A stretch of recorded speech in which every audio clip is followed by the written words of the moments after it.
In most cases, those of us who have retirement dollars 100% in the market, they are sitting in what's called a target date fund. Most people think target date means, hey, I'm putting my money in this vehicle because there's a retirement date that I'm targeting. And that's not it. It's the target date fund is purely based off your age. There's a certain number of mutual funds, stocks, and bonds. There's a certain level of portfolio that your dollars should be sitting in, because this is the time where you can take the majority of the risk, because if something were to happen, you have the time to recover.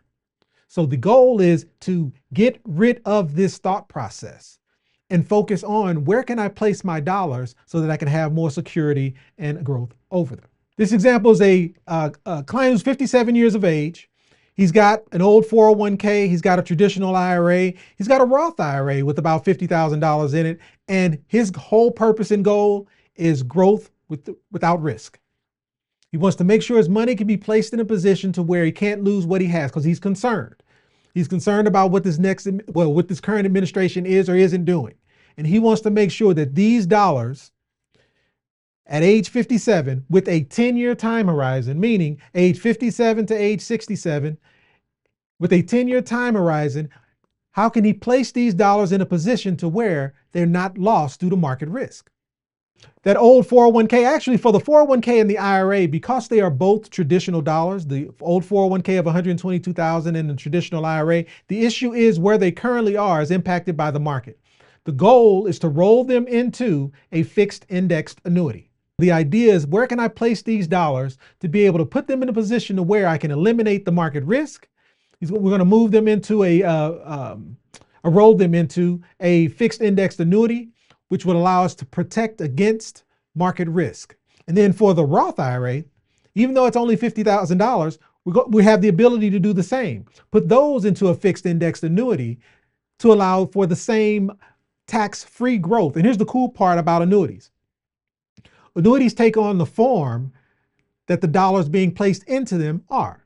So if you have an annuity and you're putting into them qualified dollars, then that annuity performs as a qualified account. So if you're putting in tax-deferred dollars, the dollars are growing tax-deferred. And when you go to take income from those vehicles, you're now taking tax-deferred income, which means you are subject to normal income tax.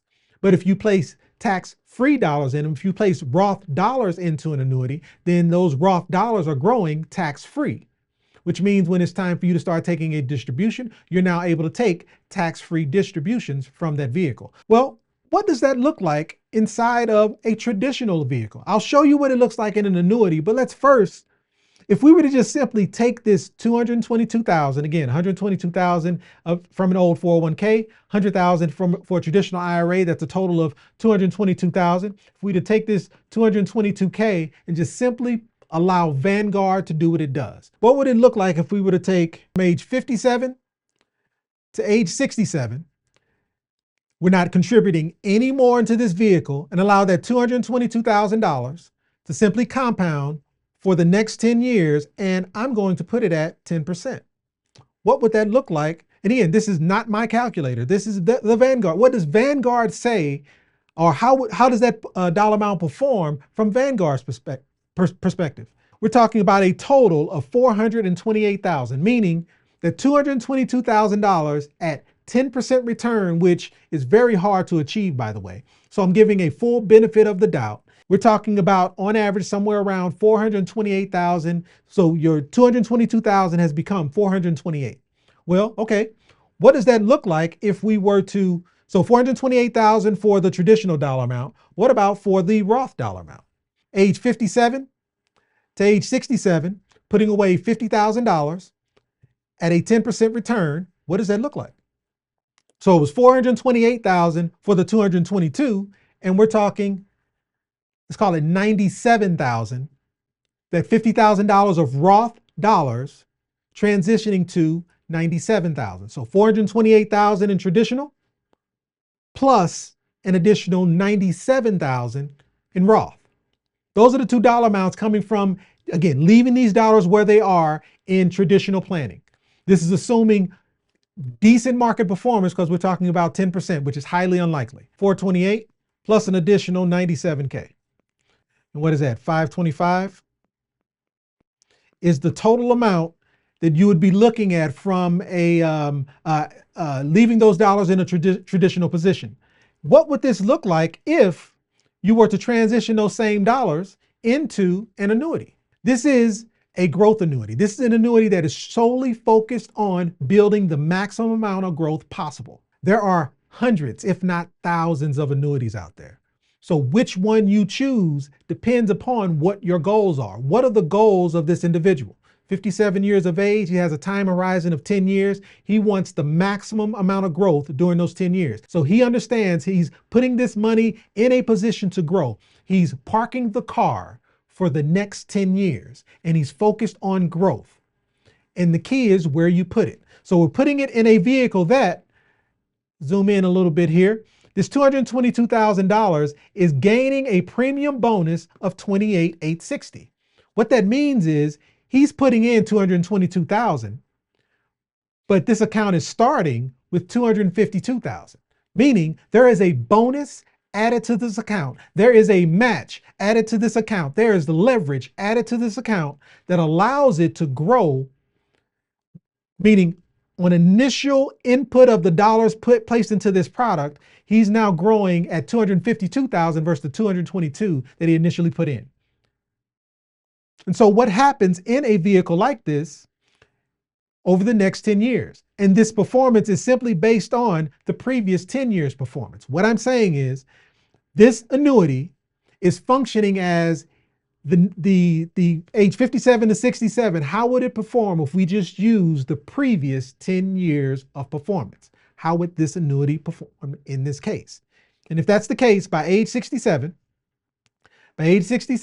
he would have accumulated a surrender value, a cash value, a leverageable dollar amount that he could use as income of approximately $636,000. So this $222,000 that picked up a bonus of, what was it, 26,000? A bonus of 28,000.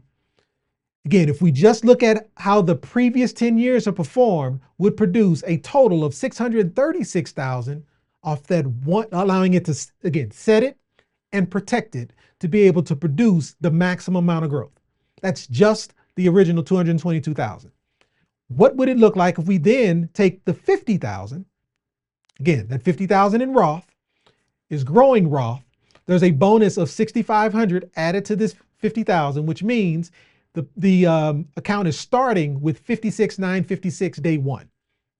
Again, using the same previous 10 years of performance, how would, from age 57 to 67, this vehicle perform? Well, that $50,000 would transition to 67, about 143,000. So 50,000 became 143.